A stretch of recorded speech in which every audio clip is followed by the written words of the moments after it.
It's time for world politics, and as we were talking about on World Edition, the Epstein case is still on the news, and the House GOP has blocked the second Democrat attempt to release the Epstein files. So that was done earlier today, about an hour ago, or something like that. And so for some Republicans, Trump's shift on Epstein isn't just the latest breach, and Haley on Epstein files. You can never go wrong with being transparent.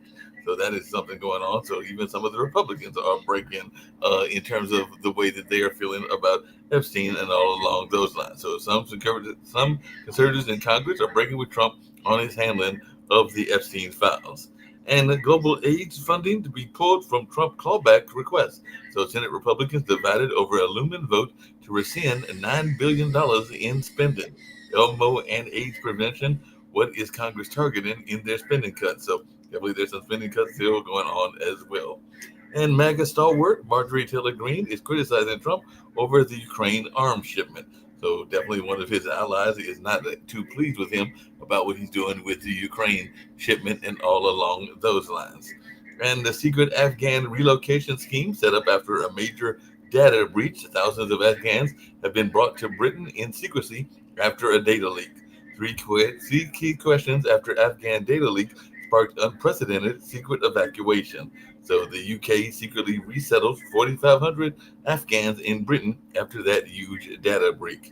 And Netanyahu's ultra-Orthodox allies threaten his coalition government. We've got a coalition government being threatened as well. And a Moroccan community calls for calm after anti-migrant clashes in a Spanish town.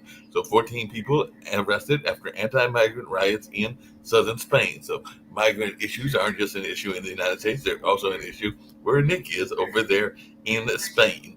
And France proposes cutting 2 public holidays to avert budget crisis. So Le Pen threatens to topple the French government over the £44 billion budget squeeze, and they may be scrapping some public holidays and all along those lines. So I'm bringing in my folks and see what they've got to say about this. I know that for a fact Nick likes Spain, but he also likes Morocco. And apparently y'all having some issues with migration around the whole population of people from Morocco and all along those lines. So apparently the Moroccan community in Spain is calling for calm after those anti-migrant clashes in one of your towns there in Spain. So what's going on over there? What's going on with the Moroccans and the Spanish? Actually, where I'm moving, the Moroccans are the second largest group in Badalona.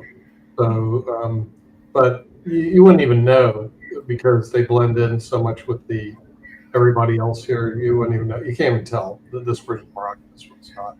When I went down to Morocco, very, very nice place. In other words, if the weather was better, it would be a great place to live.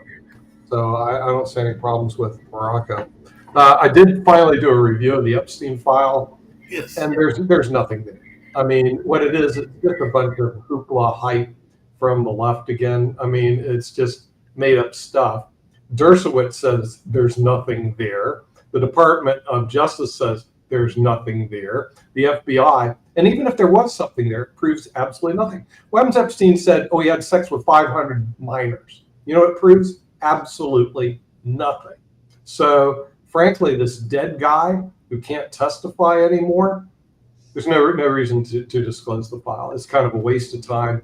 It gives something, it gives the progressives a lot of stuff to talk about. But frankly, it's a waste of time because even if he made statements throughout all this stuff, it would still not even be admissible in court. So I think that rightfully so, they blocked it by Congress, and they blocked it again by the Department of Justice, but blocked by the FBI. And the only people who want it are the weirdo conspiracy theorists that are out there who think everything is a conspiracy. They want to know what a conspiracy is. A conspiracy is look at what's happening to their pocketbooks. If their pocketbooks are doing well, there's no conspiracy. Well, speaking of conspiracies and all along those lines, in the UK And I would wonder what would happen if the same thing happened in Yellowstone or one of our national monuments. But apparently, they are going to have some vandals that are going to be sentenced to more than 4 years because they cut down England's beloved sycamore gap tree and everything like that. And of course, there are national treasures, including trees and monuments and stuff like that. And I was wondering if anybody targeted them, because there's no telling what terrorists might target and everything like that. Would they get 4 years, or would they get something harsher, like say if somebody went and defaced the monuments and all along those lines? Of course, we do have people that want Trump's name added to the monuments as well. Yeah, I think it's case by case basis, Mark. You can't just make a blanket. Hey, they're getting 4 years. They're getting this. They're getting that. You have to look at all the facts and circumstances individually to see what, if anything's going to be done about that. There's a history in Hungary. I love reading historical Hungary because in Budapest, when they had a hero, they'd stick their statue up there, and everybody go, "Oh yeah, I got a hero." And then the next group that came along and didn't like him would rip the statue down.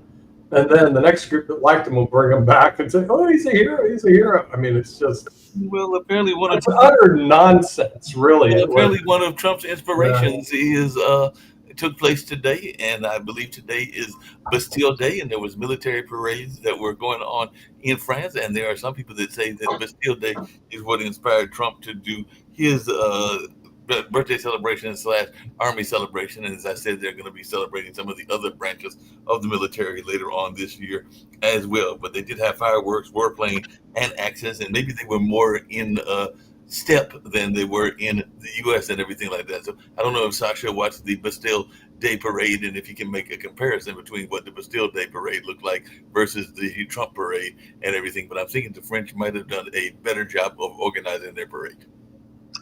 I'm against any parades, by the way. I have no use for any parades at all. It's for people who have nothing better to do in their lives. Sasha and I actually agree on something. I agree. They can parades are a big waste. Or enjoy their lives. So they're going to parade because they don't have to pay a lot of money to get to the parade. They probably will take public transportation, get to the parade, will march, go back, buy the cheapest beer there is one, and that's it. Sasha, one of your favorite people is in the news, that being Mr. Putin, because he's got this ultimatum and everything. But apparently, Navalny's widow called for Italy to cancel a concert by a pro-Putin conductor. And I know that you are into classical music as a guy and everything else around. We don't need Putin's conductors. We don't need Putin's conductors. Go back to Russia and conduct over there and have Putin. Did you hear the latest, Sasha? So your friend President Trump asked Zelensky, "If I give you bombs, do you have the ability to hit Moscow and St. Petersburg?" He goes, "Yes, we can." Okay. Interesting.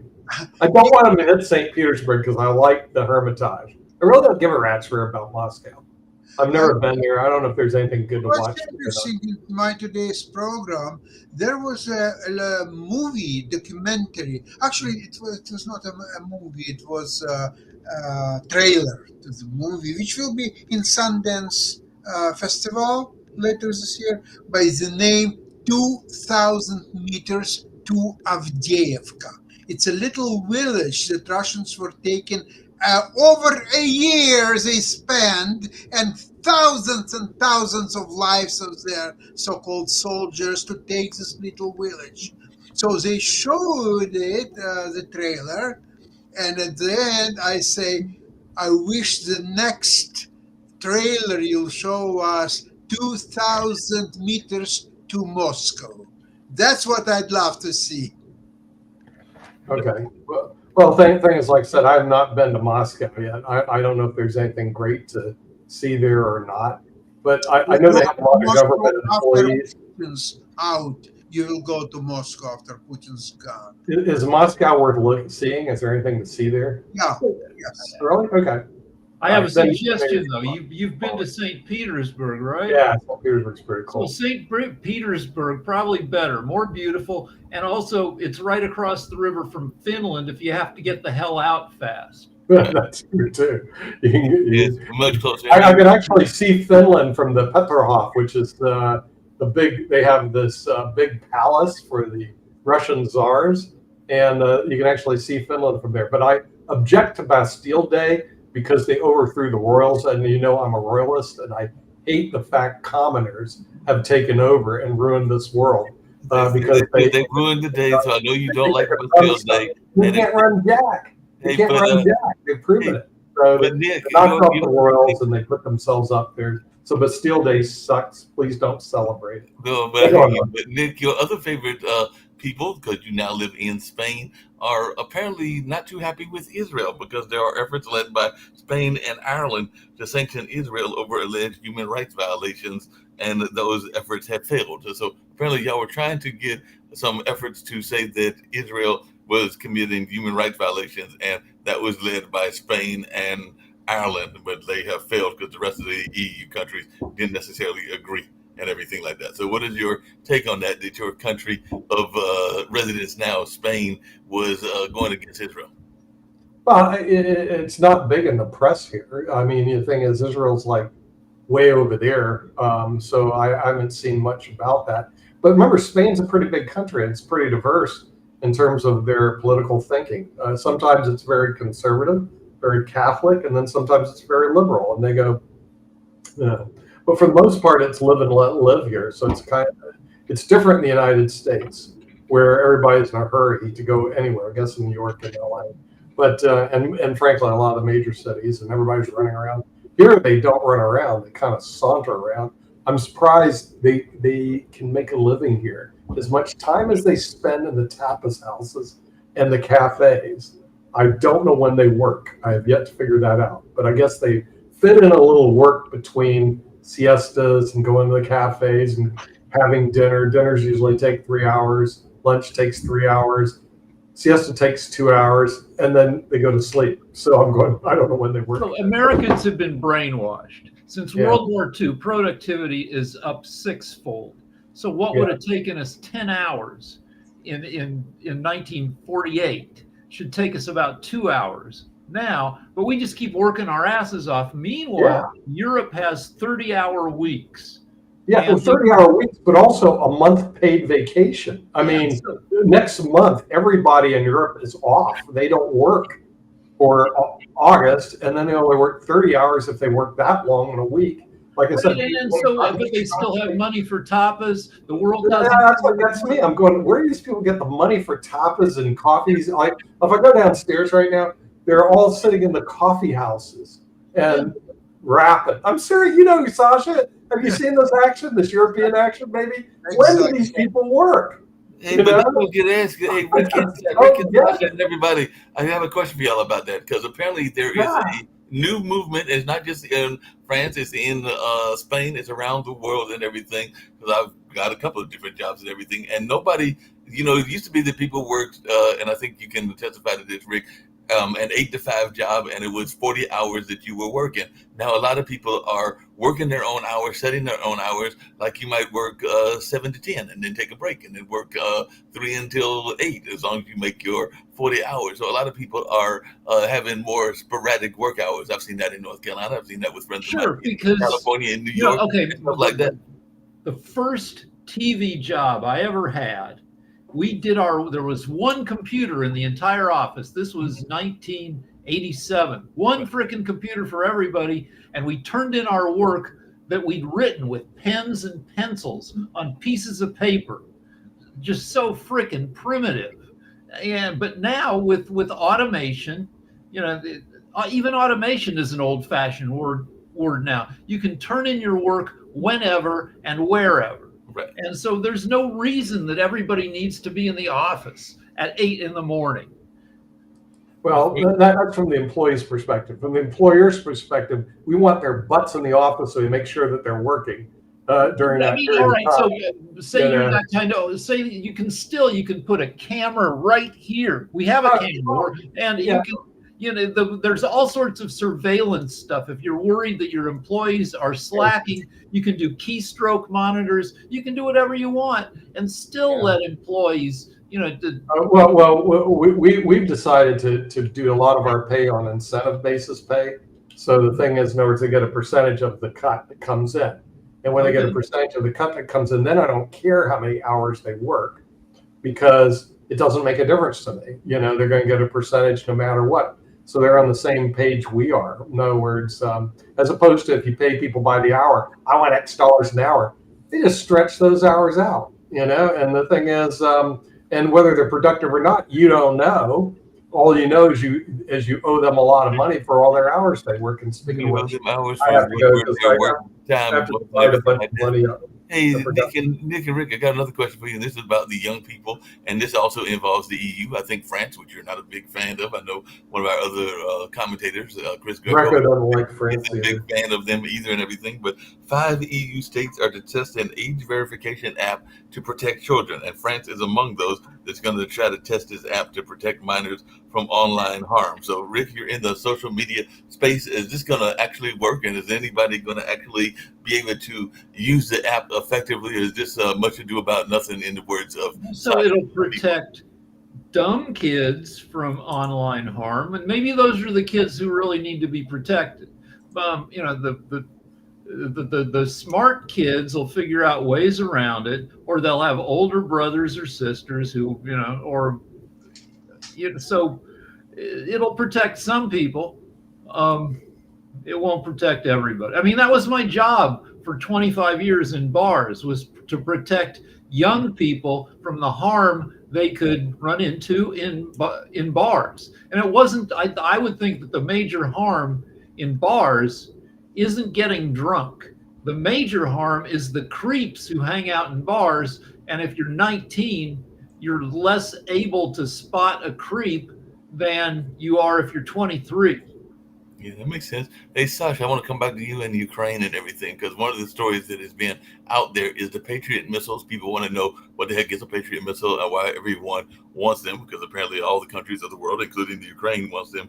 And the people are asking, why does Ukraine need them so badly? And all along those lines, even the Australian Broadcasting Corporation is saying that Trump has vowed to send more billion-dollar Patriots to Ukraine. So I know you were in the military. I was not in the military. So can you explain to us the significance of the Patriot and why Ukraine needs the Patriot?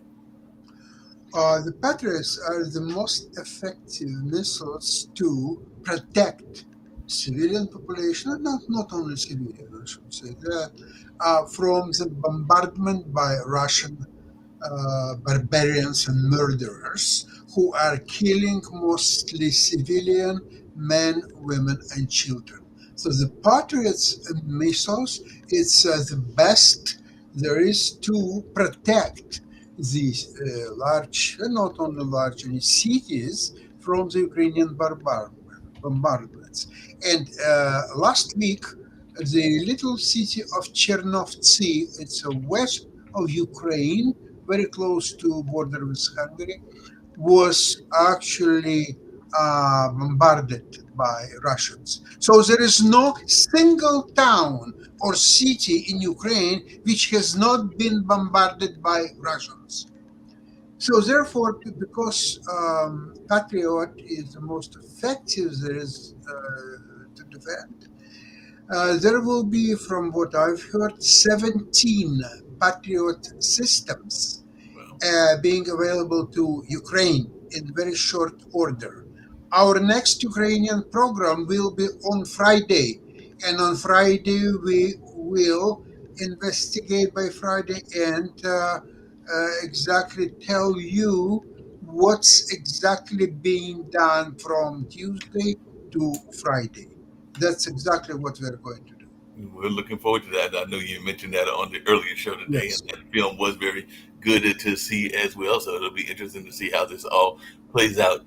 Nick's not here, but maybe John's got some thoughts around this. I know that he's considered to be a progressive as well. At least that's what Nick says and everything like that. But Trump may have had a victory and all along those lines. So, Rick, one of the things that happened, I remember earlier, was Trump got a lot of criticism for his handling of South Africa and the way that he handled the South African president. But the South African president has created a commission to look at police corruption allegations, which I think is one of the things that Trump was trying to bring up and everything like that. So they're saying that lives controlled by crime, explosive allegations have hit the South African police, and they're now going to have a investigation of the corruption. So let John. John had his hand raised, but John, you're muted. And then I'll go. Yeah, I guess in the first few minutes, Nick went on a kind of a bit of a rant, saying that only conspiracy theorists are talking about the Epstein files. That's not true. I've put a whole bunch of comments in the typical, Nick being in the cult that he's in my opinion. It's not just the conspiracy theorists. The frustration and disappointment is evident across a much wider spectrum, including mainstream conservatives, some of his supporters, independent observers, and longstanding journalists who have covered the Epstein case.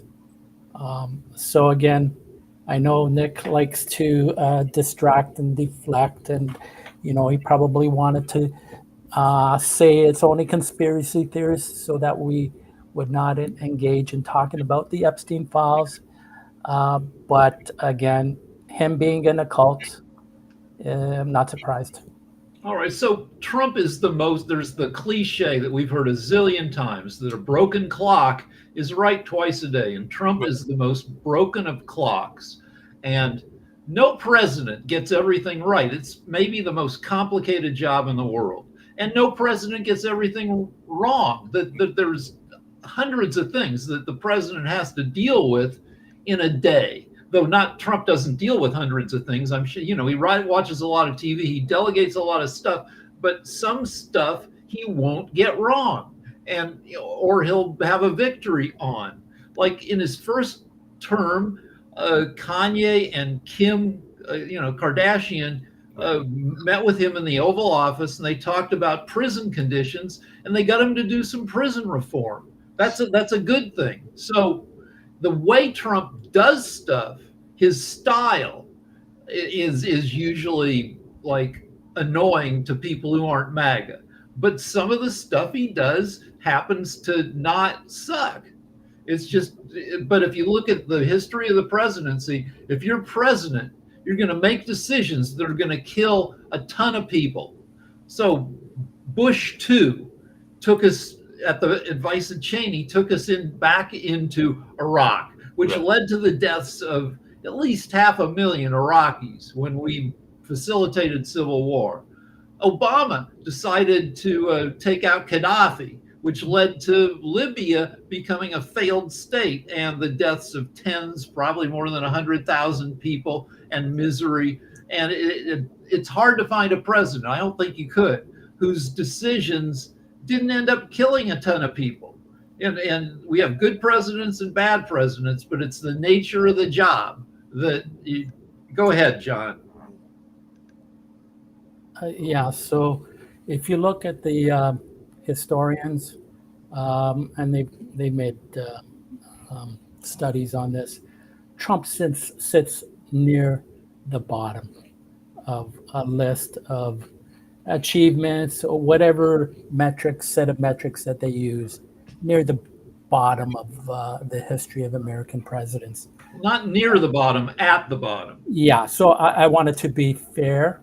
I want to be diplomatic. So absolutely, some have him sitting at the very bottom. So anybody who says he's doing a great job, objectively, they're full of crap. So these are surveys of presidential historians that happen every couple of years. Right. There have been 5 since Trump first became president. Out of the 5 studies, these are professional historians. Most of them are liberal, but some are conservative, some are moderate. 2 studies ranked him dead last. Then among the other 3 studies, one ranked him second to worst, third worst, fourth worst. So yeah. But they haven't done one in a year, and I feel like I think the the historians are afraid because Trump gets revenge on universities he doesn't like. And I'm not sure we're going to see one of those surveys again until he's out of office. So, anybody who supports his policies, or to me, they're in a cult, including Nick. Well, there are reasons to support him. Your pocketbook, if you're a billionaire, if you're 100 millionaire, and you care more about money if you're in crypto, there are people who have rational reasons that aren't because they hate brown people to support Trump. They aren't, they're not morally upstanding reasons, but if you're greedy and positioned in certain ways, or you simply, want to hand down a maximum amount of your $100 million fortune to your heirs, you might vote for Trump. Yeah, if you're a billionaire, if you're a racist, if you're a bigot, maybe the first one, Nick ain't a billionaire yet. Maybe he will be. I doubt it. I don't think Nick's a billionaire, and I don't think there's also the burn it all down people. If you're a libertarian, and libertarians, they get all messed up. They end up drifting into, and Susan Sarandon pissed off a lot of people. I don't know, about 9 years ago when she said, vote for Trump because he's the worst possible guy you could put in there, and he will make the whole system fall apart and we'll be able to clean house. And everybody said, shut up, Susan Sarandon. That's a terrible idea. And it was, and it remains so. But she had, I think she was way wrong, but she had moral reasons to vote for the worst guy. Well, yeah. I've got a question for everybody here, and all along those lines of speaking of the worst guy and everything like that. Now, if we listen to the one of the two founders of the network, that being Nick, who you just alluded to, and everything like that, it seems to me that his claim to fame isn't so much that he is back in MAGA as he is back in the fact that he is a member of the Royals, and that's what he keeps saying, that he's a member of a royal family. That's why he doesn't like that's why he doesn't like Bastille Day, and he's mentioned another royal family he's part of. How are the Royals doing, just in general, and does anybody? Right, so Nick is a very dry comedian. Right. He obviously doesn't think kings are better than democracy, but he's going to say it. And that's not a serious person. But he is. He's serious in what he does. He gets the hell out of America and he moves to Spain. He works in annuities and estate planning and hates that part of the government. But when he comes on here, this is like a hobby where he can say whatever the hell he wants and be provocative. Yeah, I would agree with that. A lot of it to me, he's in a cult, pure and simple. Yeah, but the Royals, so I think I was going to suggest to Nick, but he's gone, that if he wants the Royals to rule again, he needs to figure out how to get the Royals aligned with AI, because AI are our future rulers. And so if you can get the AIs in your pocket, you can maybe, have a little kingdom again. Could have another kingdom, and maybe that's what he's trying to get going and everything like that. I got a question for you, Rick, and everything along those lines. It looks like USAID is in trouble this time because they're about to incinerate 500 tons of emergency food. And I'm thinking that emergency food could be used, and a lot of people, including where you are, could probably use it, because I know that the homeless population has been going down, but there's still an active homeless population. All right, so 500 tons is 1 million pounds. Right. I assume this food would have been distributed if Doge and Trump hadn't cut the legs off of USAID. Right. And now that food is in danger of expiring.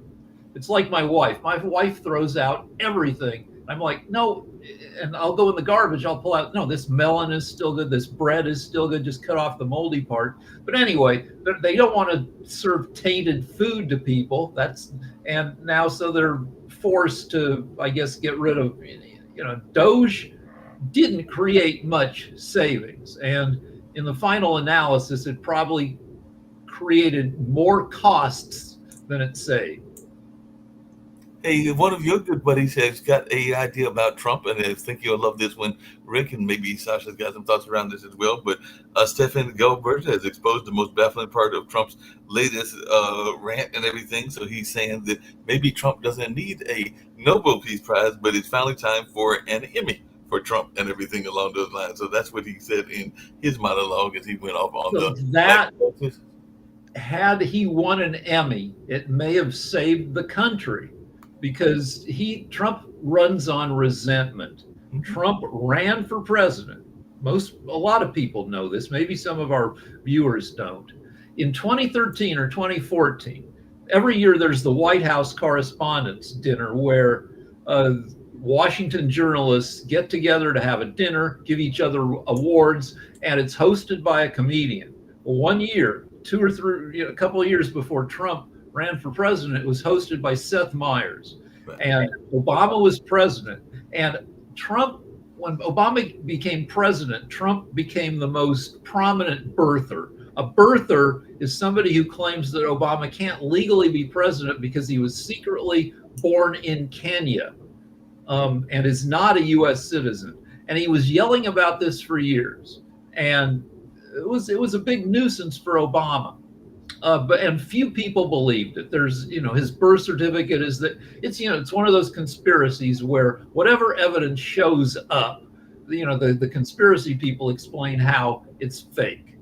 So in 2014, and Trump used to show up to this dinner because famous people do. And Seth Meyers roasted him there. And so did Obama. And Trump became furious. And that's what caused him to decide to run for president. And it was purely out of vengeance to become president, to undo everything Obama did. And you see it more in his second term than his first term. It's a revenge tour. Well, speaking of the revenge tour, there's another revenge tour that's going on. Some of the conservatives are now going against their former bosses. I know that I think Sasha and Jonathan might be joining the Fox network if they have their way. We've got to find out how Nick's negotiations are going with Fox and everything. But Tucker Carlson, who was a very popular Fox commentator, has called out his former employers, Fox News, and he called them out for being anti-Christian more than 2 years after the network fired him. So apparently he appeared on Sunday's episode of the Culture Apothecary podcast, and host Alex Clark asked his wife Susan Andrews to react to Fox suddenly acting his political talk show Tucker Carlson Overnight, which ran from 2016 to 23. And Carlson said that his wife was actually enthusiastic. In fact, he told Clark, Andrews, thank God, upon hearing the news, no way, why'd she say that, do you think? And the conservative responded, he thought they were really anti-Christian. So who here also thought that Fox News or any of these other networks were anti-Christian and everything like that? But apparently Tucker Carlson is now going after them for being anti-Christian. So there are the TV news channels and there's the truth. Mm-hmm. And every channel has terrible habits. That, like, CNN is famous for leaning into whatever gets the most eyeballs. Like the poop cruise from 10 years ago, where a cruise ship where they ran out of power and people were pooping in buckets. I just watched a documentary on it, and they had a former CNN host talking about the decisions that led to them going all in covering the poop cruise, which is a trivial story. But CNN found that the more they covered it, the more viewers they got. So, CNN, terrible habits, Fox, terrible habits, terrible politics. But occasionally they will take the side of truth and moderation. And that leads to, and like they had to with Tucker Carlson and some other people, because they got sued for $1 billion by two different polling machine companies. And they had to let some people go. But those people, once let go or disappointed by Fox, can always find a more right-leaning podcast or news channel, One America News Network, Newsmax. And so they just move over to an even more right-wing news service and take shots at Fox. Mm-hmm. Yep, that's barely what he's doing and everything like that. I know it involves Russia, and of course, Russia is involved in that war with Ukraine and everything like that. But I'm just wondering how many of us could survive in a cave, because apparently that's what this Russian woman did that was over on the side of Russia that's closer to India and everything like that. So I know there are a lot of survivalists, and I'm sure you even know some of those in California. But I don't know that I would have that much luck surviving out in the wilderness. But yeah, but some of you have military background, so you might do a better job than I would do and everything like that. So how do you think y'all would do if it came to something that you had to survive in the wilderness for whatever reasons? I need a ton of prescription pills. I need to replace my contact lenses. I need suppos for my legs because I got varicose veins. So as I would run out of these things, I would be in trouble. So I need modern civilization. So you would But die. LA has a bunch of the equivalent of cave dwellers. We have 70,000 homeless people who have figured out how to survive in the wild. Las Vegas has people, underground dwellers, where Vegas has a huge system of flash flood tunnels Right. that 99.9% of the time they're dry, because the way rain works in Vegas and other southwestern cities is barely ever rains. When it does rain, you can get 10 inches in an hour, and then these drains fill up.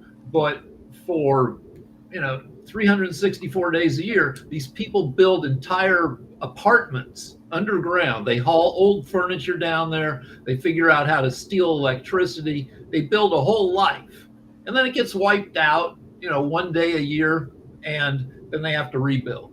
Yeah. That makes sense and everything. By the way, coming back to the Epstein files, it looks like just a matter than less than an hour ago, Trump says Pam Bundy should release whatever she thinks is credible on Epstein. So he's come to Pam Bundy's defense on Epstein, saying she's really done a very good job in her job as the Attorney General. So it seems like she's got no change in her position on Epstein after Trump suggests that she could release more files and everything like that. So is this just some smokescreen kind of stuff that Trump is doing, or is he actually going to try to encourage her to actually release some more Epstein information? Nobody He's full of knows. shit. Let John go. Yeah, he's full of shit. So Option one, they Republicans. I'm gonna say Republicans, including Trump. They lied to MAGA for years. That's option one. Option two, they, including Trump and his administration, are currently engaging in a cover-up. So there's two options, both bad. So in 1922, Benito Mussolini in Italy formed the world's first fascist government. And at the time, fascism wasn't a bad word. It was a newish word, or a newly used word, and people were interested in it. But 1922, and he stayed in power till about 1944.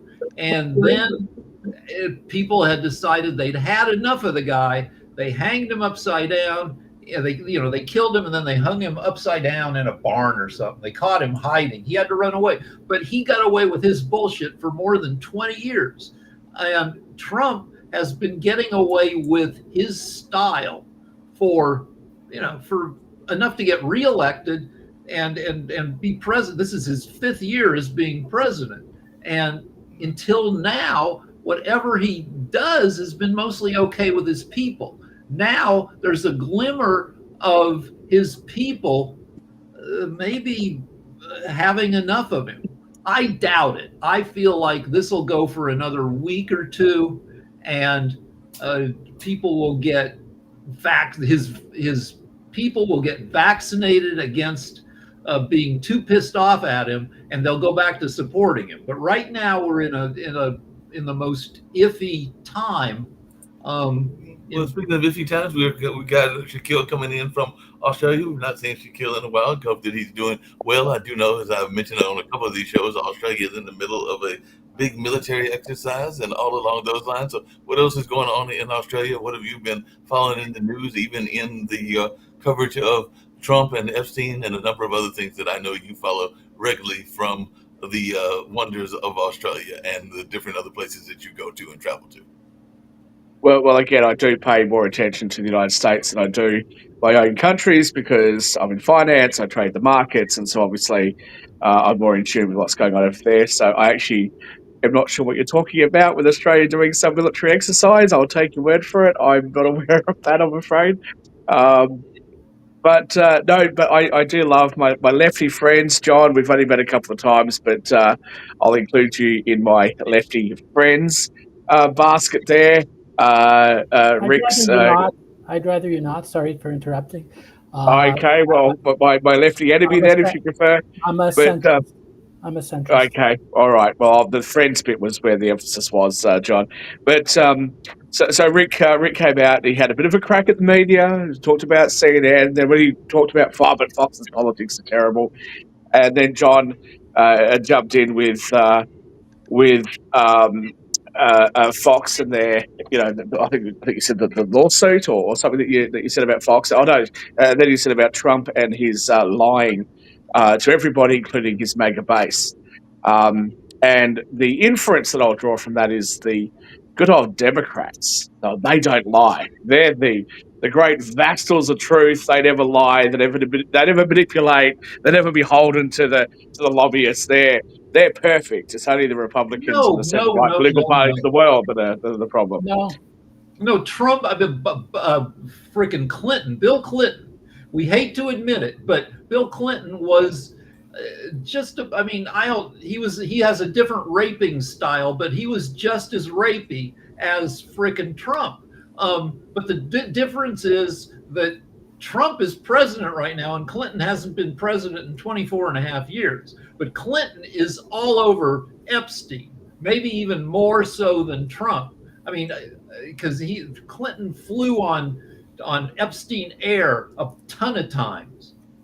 Yeah, 27, 28 times, whatever. But you know what? If we leave their personal behaviour aside, which we should never do for any politician, but if we do leave that aside, I don't think that Clinton was a bad president. There are some things that I've expressed on previous shows where I strongly disagree with some of Clinton's positions, but I actually think that Clinton did a pretty good job while he was there as the president. But I'll come back to the elephant in the room, which is the Epstein stuff. I've been asked a lot of questions about this here in Australia, and of course, having some association with Turning Point Australia, people go, "Hey, like Turning Point USA is doing this and that." Look, the reason why people like myself have supported or have preferred Donald Trump as the president, remembering, I'm not American. I don't live in the United States. So a lot of your domestic political issues don't really affect us. And those issues like healthcare, for example, where I say, look, I think American healthcare is a mess. I don't think that the guy that shot, the person in New York, I'm not going to name him, Luigi, I'm not going to name him. I don't think that's an appropriate way of dealing with it. But clearly you have an issue with healthcare. And so we're going to say that because that's not the sort of politics that we have here in Australia. And if it makes sense to Canada, that's not the sort of politics they have in Canada. The Canadian healthcare system is wonderful, the same as most Commonwealth countries. They've got a great healthcare system. Everything can be improved, but the US system is not good. When it comes to this issue with Epstein, I think that for most of us outside of the US that have shown support for the United States and shown support for Donald Trump, it's been because of what he represented. And he represented something that was causing a lot of frustration for a lot of us. The apparent infringement of our freedom of speech, the way that COVID was handling, all of those sorts of things, our civil liberties being taken away from us. That's what we were really unhappy about. And he represented that anti-establishment kind of thing. Now, with Epstein, what you've seen is what's reported in your media, as well as ours, is a split within the MAGA base. And the majority of the people, as far as I can see, are actually having a go at Donald Trump to the point that Lara Trump came out within the last couple of days and said, look, he's aware of this and that there's going to be some more coming out. I think they've handled this very, very badly. I don't think that Pam Bondi should get all the blame for it. I think this has been handled very, very badly by this administration, and I think this is probably a significant unforced error, especially in this term. Having said that, I think it's very interesting when you see the Turning Point students thing that just went by. You got 7,000 people in the room. Everybody was booing. Everybody was unhappy about it. It's very clear the base will actually stand up to their own and say, this is not okay. We're not happy about this. Something needs to be done about it. Same thing with the Tucker Carlson Ted Cruz interview where Ted Cruz made some comments about Israel, and the MAGA base, the Make America Great Again First, the America First base, turned on Ted Cruz about this. That shows you, in my personal opinion, I know you're not going to agree with me, but that shows you some level of integrity within this base. Not only is this base prepared to call it out when they have an issue with what their leader's doing, but they're not afraid to call out their leaders. And I don't think that's the same way the other way around. The Democrats, when they were in control of the United States, the Labor Party here in Australia, and for some part the US and some part Canada, and especially in the UK, are never prepared, never ever prepared to actually jump up and say, hang on, this is outrageous, this is not okay. And case in point would be Biden's decline while he was the president, right? Everybody just lied about it and wouldn't acknowledge it. That's not the same on the centre right. It's not the same on the political right. And I think that what should be acknowledged by everybody is that the MAGA base is not just a right-wing movement. It is actually a movement of people from a wide range of political views that felt politically homeless that went across to that side. And that's the reason why you're getting that sort of reaction from that base that you wouldn't see or you haven't seen for a very long time on the left. So we have a distorted view of MAGA because the loudest voices, I mean, and it's true of any political movement, the ones you see posting on X are the biggest a-holes. So I know that there are a ton of MAGAs who are probably pretty reasonable, and I know that one-on-one, they're probably pretty good people. I know that all the MAGAs, everybody everywhere in America loves dogs. MAGAs, that's part of every MAGA's profile on X. So, I mean... Well, I'm a cat person, but okay. But yeah, but we only hear from the biggest assholes. Okay, so can I just say, and sorry, I did see your hand, John, but if I could just make a quick comment, and I promise you I'll come straight to you. Yeah, can I just say this, Rick?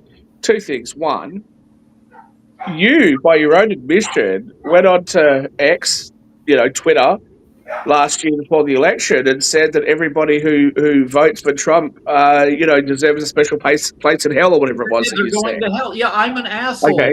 X, but I would never dream of saying something like that to people that voted in a different way to how I believe or what I believe is best for the country, whether it be yours, mine, whatever, first. And secondly, when you say that only the loudest voices and only the most obnoxious voices are the ones that are heard, we've only got to look at this network. Where are all the centre-right people? You don't see them. And why? Because they've been bullied and harassed, not just on the shows, but offline, on their Facebook accounts and on their Instagram accounts, etc.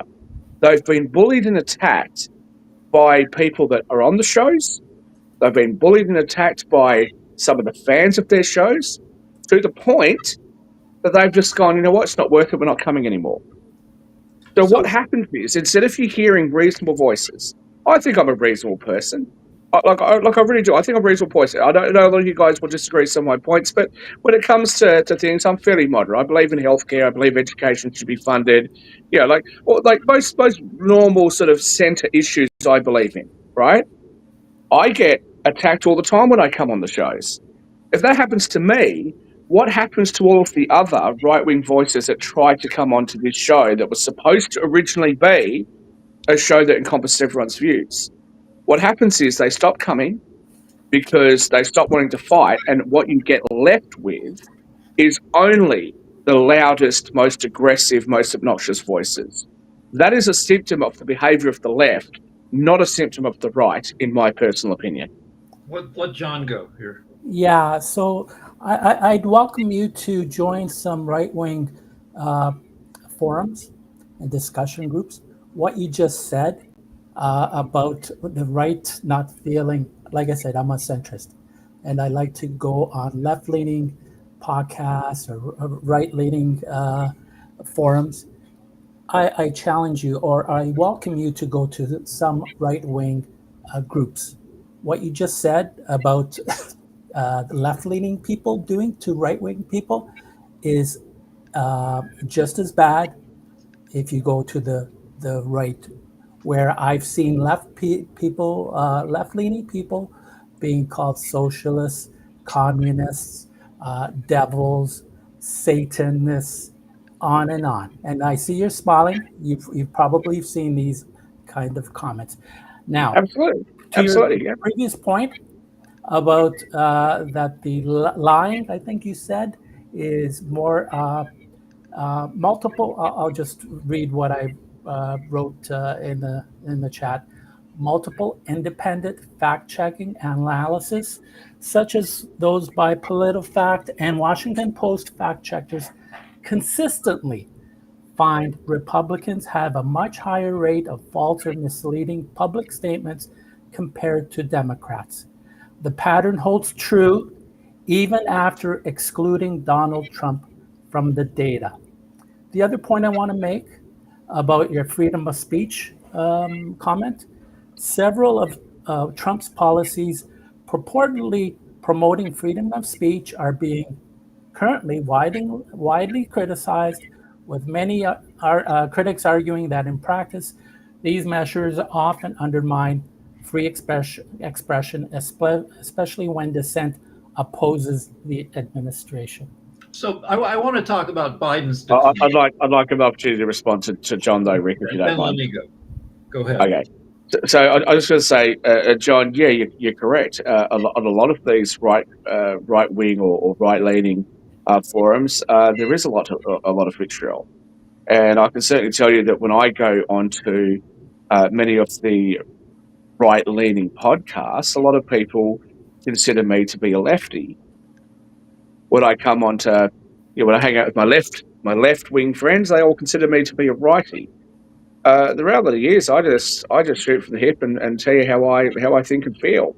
I'm not currently representing any particular organisation, so I'm more free to express how I feel about things, and I'm also pragmatic, and I like to listen to other people's opinions and form my own view. But in my entire lifetime, prior to Trump, my entire lifetime, I feel that I have been significantly more attacked and minimised and demeaned by people that are on the left than I ever have been by people on the right. Now, that doesn't include the people on this panel, but I'm just saying that that's been my experience. And so what happens is I'm going to sit there and go, look, I'm much more able to have an exchange of ideas and disagree with somebody on the right and feel respected than I am able to do that with somebody on the left. Now, let's take Sasha and I. I've met Sasha when I was up in Canada. I specifically actually flew through there to meet with Sasha. Sasha and I don't agree on a lot of things, but I consider Sasha to be a friend. I think I'm friends with people that are close to Sasha. We don't have to agree. Who cares? Who cares if we don't agree? We can exchange ideas and still be mates. But in my opinion, a lot of people on the right aren't like that. Now, again, when I come to LA, I'm going to, contact Rick and I'm going to hang out with him. And again, we're probably not going to agree on a lot of things, but that's not always the case. I'm not trying to tar everybody on the left with the same brush, but my experience with the left is that they are far more vicious towards me. I'm not saying towards everybody. Towards me, they're far more vicious than what I've ever experienced at the hands of people that are on the right. It's a nice anecdote. Anecdote, which may not represent the average. So, Maybe that's the case. We can all only talk from our own experiences, so, right? my Let me personal talk about experience is Biden. the opposite. So, You call me a leftist, and I keep telling everybody that says that to me, I'm a centrist. What I see in the But I say that I'm a centrist as well, John. But at the end of the day, nobody here, based on the positions that I espouse, nobody here, and none of the audience would consider me to be a centrist. And I respect that, and I respect the fact that most people are going to put me, if not on the centre right, they might put me a little bit further on the right. And I think, to be fair, most people who listen to the things that you say and listen to the positions that you take are going to consider you to be left-leaning. And that's just what people's perception is, and that's what my perception We're is. all in my we're opinion, all sorry, Rick, centrists here. We're all just centrists. one quick comment. In my opinion, again, the current state of American politics, when I compare the Democratic Party with the GOP, all right, it's not equivalent. It isn't. Yeah, but you just quoted Politico, something that's very left leaning. Their analysis, And the and then the Washington Post. Post. Yes. Right? Okay, so if I sit there and go, look, I'm looking at the New York Post and Fox, and this is what they've said, you'd go, well, look, that's a very biased right-wing media source, but yet you've quoted two left-wing media sources No, to back I've up the said point that you're making. multiple independent fact-checking Oh, analysis. come on. Did you really think that Washington Post is independent? Do you really think the Politico is independent? Really? I mean, Yeah. that takes more time than we have. But right now, the Washington Post is owned by what? Bezos, who kisses Trump's ass. So there's going to be time. Why? Because he went to the inauguration. Prior to that, he was a darling of the left, and he will go back to being the darling of the left very, very soon, despite his extreme capitalist nature. Okay, As was Donald Trump. Donald Trump, darling of the left. As was Elon Musk, darling of the left. But as soon as they say something against the left, they're right-wing nut job. Let's Trump not. was darling of the I left. want to talk about Biden for a sec. We just got a few more minutes. So the Biden White House hunkered down. They were like, if we don't make a lot of noise, if we don't show Biden a lot, then maybe we can get through this. And that was a huge mistake. And it opened up Biden for accusations of having dementia. I don't think Biden has or had dementia, but I do think there's stuff. Hold on. I do think there's a ton of stuff going on with him that they didn't let the public see. They didn't put him out in public because he talks badly. He's always been a bad talker. It's probably worse. He might have Parkinson's, and the hunkering down and the hiding was a major mistake, but a mistake that was predicted by the West Wing. On the West Wing, Martin Sheen. Rick, he wasn't up to the job, and you know he wasn't up to the job. Hold on. I mean, it's tantamount to lying, and it was a mistake. On the West Wing, Martin Sheen, the president, had MS. And they hid it from the American people. They thought the American people couldn't handle it. That's a total mistake. And yeah, but Rick, this is an entirely different situation. Biden was clearly not up to the job, and the whole world could see that. Okay, and this goes past politics, right? Bernie Sanders is not somebody whose politics I generally agree with. There are some things that I agree with him on, but like I don't generally agree with Bernie Sanders. Okay. But I'm not going to sit there and say that Bernie Sanders has some sort of issue, and he's a similar age. I'm not going to say that. If Bernie Sanders happened to be the president, I wouldn't agree necessarily with his politics, but at least he's competent. Okay, the former Prime Minister of Canada has been very, very clear that I really, really dislike the guy. I really dislike Trudeau. I dislike the way that he ran Canada. And I actually like Stephen Harper, okay? Now, my Canadian friends and, more importantly, my Canadian family don't agree with me on that, and they started to turn against Trudeau towards the end. But Carney, I'm not going to sit there and say anything negative about Carney. I think that he is the right person to represent Canada. I would have preferred to see Poilievre, whatever his name is. I would have preferred to see him, but I think that Carney is the right person. I think he's doing a good job. Okay, I'm not going to say because I don't agree with all of his politics that he's some sort of terrible person. With Biden, I'm not saying that Biden's a horrible person. I'm not saying that Biden's, terrible and all this stuff. The reality is he just wasn't up to the job. And I think the whole world could see that. And the Democrats lied about it. And they lied about it right up to the point that there was no ability for them not to lie about it anymore, which was when the debate happened. All right, Now let me with just Trump, there's a lot of criticism. let me just Just say this quickly real quick. say, There's a lot of criticism about Trump. But you'll notice that even his most ardent supporters, Laura Ingraham came up. Even his most ardent supporters are saying, "Hey, this Epstein thing's a problem. The issue with Iran is a problem. This needs to be addressed." They're not just backing him no matter what, which is what the Democrats did with Biden. All right, let John finish the show. Yeah, so sorry. Just to your point about PolitiFact, they faced allegations of political bias from both left and the right. The Washington Post, they lean left a little bit, but their reporting is straightforward. All right. And you and I'm sorry, John. I'm sorry. Come on now. You can't seriously keep a straight face when you say that. Seriously. I am serious. But Shaq, you and I have a minor disagreement about Biden in that I think you said he wasn't up to the job. I think they hid him so extensively from public view that we didn't have enough information to decide whether he was up to the job or not, which is kind of a tell in itself. But I mean, the FDR, I mean, it doesn't justify it, but they tried to hide that FDR's legs didn't work. Rick, outside of North America, outside of the United States specifically, and to a lesser degree, but also Canada, people around the world were saying the same thing, not just right-wingers. Center-left people around the world were saying that. And not just so I know that from what the media was saying, I know that from my own travels around the world. I went to New Zealand. Now, New Zealand is to Australia what Canada is to the US, right? Canada, like by US standards, Canada is a more left-leaning country than what the United States is. New Zealand is a more left-leaning country than what Australia is. I've got friends and family, I spent a lot of time in New Zealand.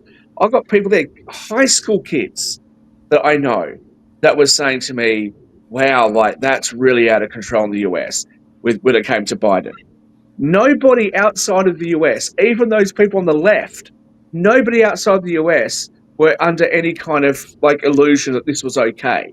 It was only the people in the United States. And I'm not trying to pick on you, Rick, but I just want to, again, just point out that when the LA Times and a few other of extremely left news sources made comments about this after years of not saying anything about it, you said, oh, well, I'm not going to subscribe to them anymore. This is the problem with people in America.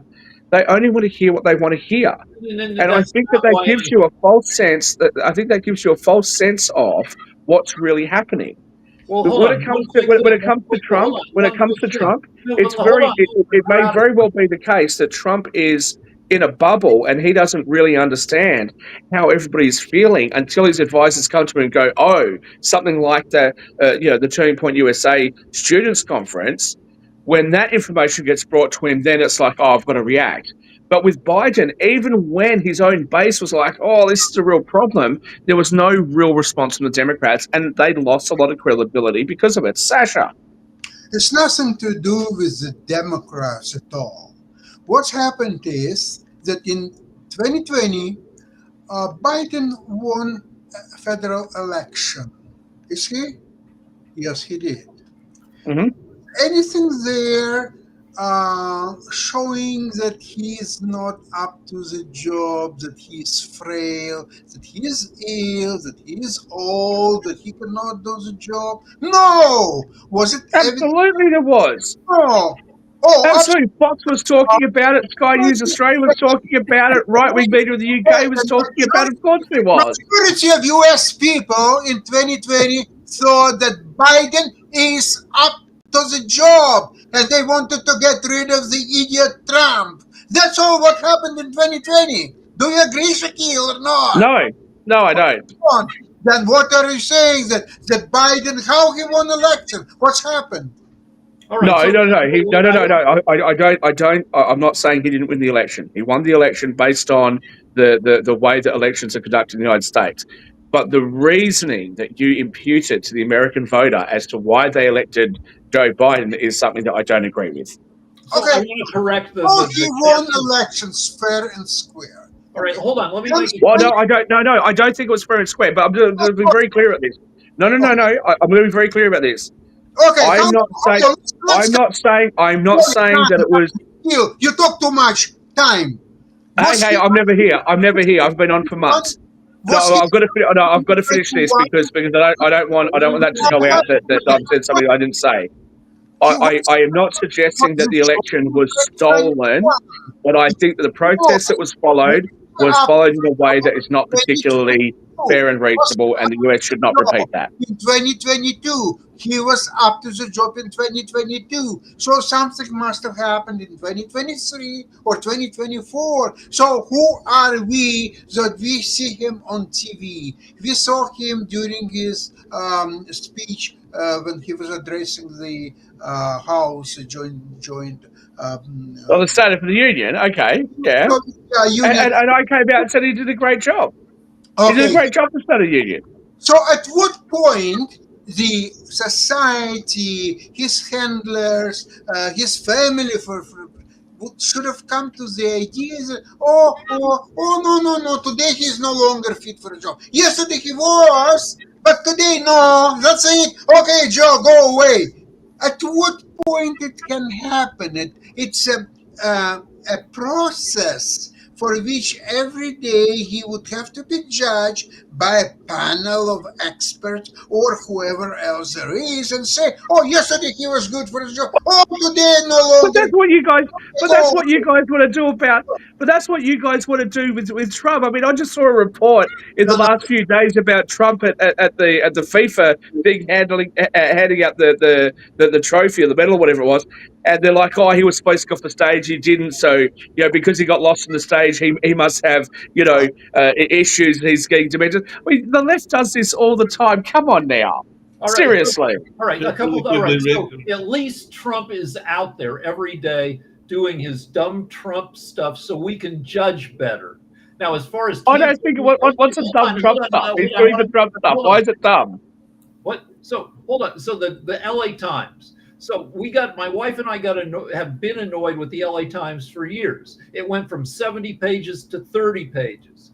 And when they announced a change in editorial policy, we looked at it and we found out how much we were paying for our 30 pages, $1,400 a year for our subscription, and we're like, holy shit, that's Rick, please don't try and rewrite history.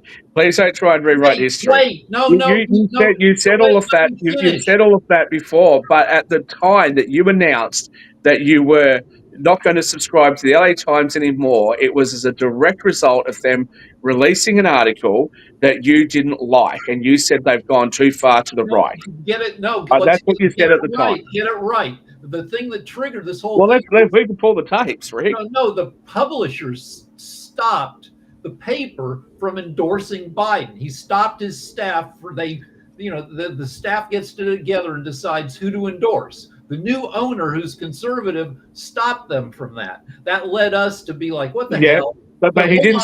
But he didn't endorse Trump, though, did he? He didn't endorse Trump. So if I was the editor. If I was the editor of the LA Times, I would say, in order to keep the subscription of people like Rick, what I need to do is I need to take a political position and endorse somebody on the left. Because if I just try and be neutral and be a neutral news source, people like Rick aren't going to subscribe to me. That would be the logical conclusion of what you... We still subscribe. Here's what we did. You went to weekends, I know, you told us. Yeah, we get it on the weekends for $400 a year instead of $1,400, and that gives us an electronic subscription that still lets us read it Monday through Friday, but we just have to read it on the phone. But so, I mean, it's not like we abandoned them. But for $1,400, I wouldn't subscribe to a perfectly left-leaning rag for $1,400 a year. Okay, but that wasn't the reason that you gave at the time. Well, look. Okay, let's pull back a bit.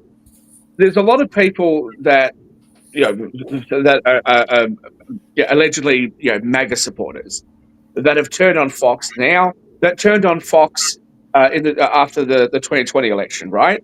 Because they thought that Fox didn't take enough of a position in support of Trump.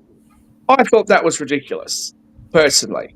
Okay, I don't want my news to be too curated, and when it is, I try to listen to both sources. So here in Australia, I watch CNN, I watch Fox, I watch Sky News, and then when it comes to financial news, I watch CNBC, Fox Business, and a couple of other business channels with Bloomberg, which I hope a little bit more business focused as opposed to politically focused. Okay.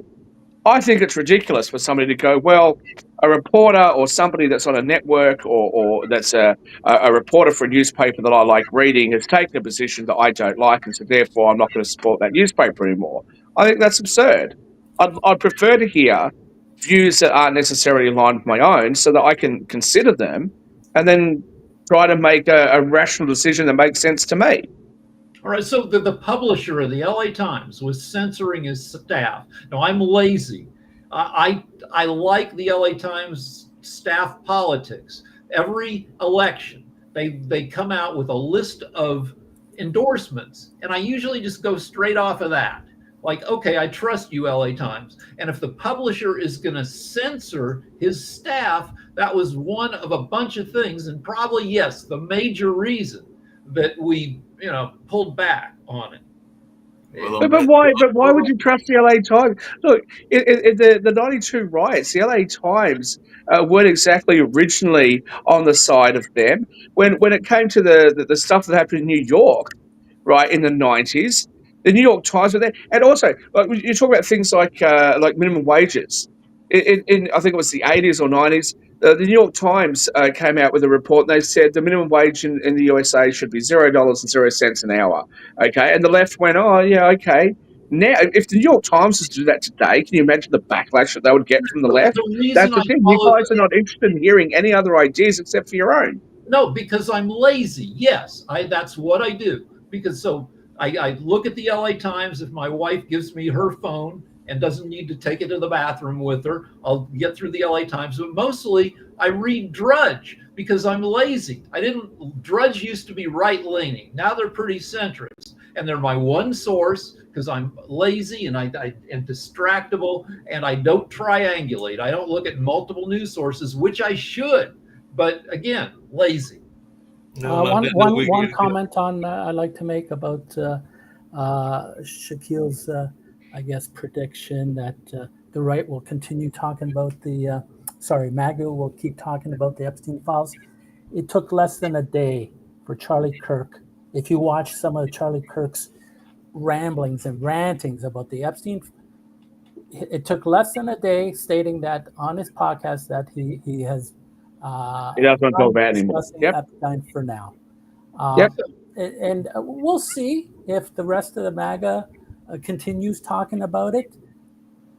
Well, John, I read your comments backstage. I am on my phone, so it is in quite small font for me. But I got the gist of your comments backstage, and you're absolutely correct that a number of right-wing commentators have come out with those sorts of comments. But what has happened? What has happened as a result of that is that the so-called MAGA base, the centre-right base, the right-wing base, have not accepted that and have become incensed by it. Hence the reason I believe that Lara Trump came out and made the comments that she did, that there would be more release and that Donald Trump is aware that people are unhappy. The difference here, if I can just be slightly repetitive, the difference here is that on the centre-right side of politics, we are not afraid to express to our political leaders when we're unhappy. We are not afraid to stand up for the things that we care about, whereas the left will not do that because the left knows they'll get cancelled, and the left wants to cancel everybody else. So Charlie Kirk, has said that comment, and it has caused a rift between him and many other people that ordinarily would gravitate towards Charlie Kirk. Now, I'm not going to comment much more about Charlie Kirk for obvious reasons, but when the right, when the GOP politicians go against Trump, what happens? they get criticized. I talked about the supporters and the base. I didn't talk about the politicians. Yeah, Politicians are weak, but politicians on both sides of the aisle are weak-gutted cowards, as far as I'm concerned. But that's not nothing to do with the base and the people. And of all of the Five Eyes countries, the US is supposed to be a country governed by the people, not by the politicians. And I think the centre-right political parties and the GOP's base embodies that in a way that Democrats have not done for decades. So Yeah. there's I no disagree. argument that Trump has been able to advance so far that is able to satisfy all of MAGA. Now an argument may emerge in the next couple weeks. One argument I've heard that doesn't satisfy people from the right is the King David defense. In the Bible, King David did horrible stuff before he found the Lord. So people will say Trump is that fallible. King David committed murder basically to get a woman he liked. He killed a husband to get the wife. So people say, yeah, everybody's fallible. Trump's fallible. With regard to this Epstein stuff, people aren't buying it. However, I think in the back of everybody's head, in the back of my head, I would assume in the back of MAGA's head, is that Trump is an old man now. And he's surrounded by Secret Service, and he's not, whatever he did on Epstein Island, he's not doing now. Probably No, nonsense, Rick. Look, the position from people on the right is that if there was really any credible evidence that Trump had any kind of involvement with Epstein, which was untoward, Democrats would have released that a long time ago. And I tend to believe that. I don't think that Trump was ever involved in any of that kind of activity. Maybe he should have made better decisions. I don't know, but I don't believe that Trump was ever involved in that sort of activity. As far as the MAGA base and people on the center right, things like the mass deportations and his tariffs and things like that, whilst there are media reports of them being problematic, for the most part, the base supports that because that's what the base voted for. The base voted for that stuff. Now we've said, hang on, let me finish. There has been, of course, some blowback and some issue with it, and time will tell whether that has been successful or not. Okay, but in relation to Epstein, the biggest issue that the right is unhappy about is the lack of transparency about the case and what has actually been released and the files, etc., with what has been released and what has not been released. And that has been expressed loud and clear and in a way that I think the White House has heard loud and clear. The idea that the right is somehow worried that Trump is somehow going to be implicated with Jeffrey Epstein, I think that's nobody on the right that I know believes that or suspects that. I just don't think that sounds credible at all. I got to go. My wife. Yeah, on that note, everybody's got to go. So we got the lawyer show gearing to come up shortly as well. So let John have a word, Mark. So either when I say they, the Republicans, including Trump, lied concerning the Epstein files to MAGA for many years. Option one. Option two, they being Trump and his administration, are currently engaging in a cover-up. So let's see what they do. I look forward to releasing the files. I doubt it. That'll happen. Full release of everything. And you thinking that Trump is not involved, I have no idea. So maybe he was. Maybe I think that Alan Dershowitz said in relation to some of the names being suppressed has a ring of truth about it. But I just want to say, John. Hold on. You know that he's possibly on that list as well, right? He's not on that list. That was completely debunked. That he's not on the list at all. And I'll just remind you that I'm not just Australian, but I've lived more than half my life in Sydney, but I am actually from Western Australia, and Virginia Givray Nee Roberts is from was living in Hillary's, which is not far from where I was. So West Australians have paid a lot of attention to this subject. That thing with Alan Dershowitz has been debunked. But leaving that aside, I find it fascinating, and not just with you, but with many other people that claim to be centrists, right? I give compliments and I acknowledge when I think that centre-left parties around the world are doing a good job. Not just on this show, other shows I've been on with you and all the other shows that I've watched you on where I haven't been on, I don't think I've heard you ever say anything complimentary about any centre-right political party in Canada, in the UK, in the US. I don't think I've ever heard you say anything that is complimentary or giving the benefit of the doubt to anybody on the centre-right. I've So voted. to call yourself a centrist, I think if you're a centrist, you'd be more like me, as opposed to being I so voted anti-right for the both. way you are. I voted in Canada. I live in Canada. I voted for both Conservative Party and the Liberal Party. I've never voted for the NDP, but in my, I'm 67 years old. I've been voting since 18, I guess. I voted for Conservatives, and I voted for Liberals. So I consider myself centrist. I lean left in terms of social issues. I think we've lost him. Yeah, I think there was a little bit of a thing where he was saying he leans left and everything like that. But I do have to get off because we got the legal show getting to go as well and everything, and we can continue this discussion. As I've told you, Shaquille, before, definitely I've had some folks that were definitely on the liberal camps that were critical of some of the liberal presidents in the past, whether that was Obama, whether that was Clinton, whether that was a number of others. So that's what I was. I know, Mikey. I know you say that to me, but I think that when it comes to somebody who would criticize their own side, their own alleged side, I am far more likely and I far more often criticize the side that I'm alleged to be on than what I see from the people that you claim to be left-leaning or liberals. But on that note, I am sorry you're not going to see me for a couple of weeks.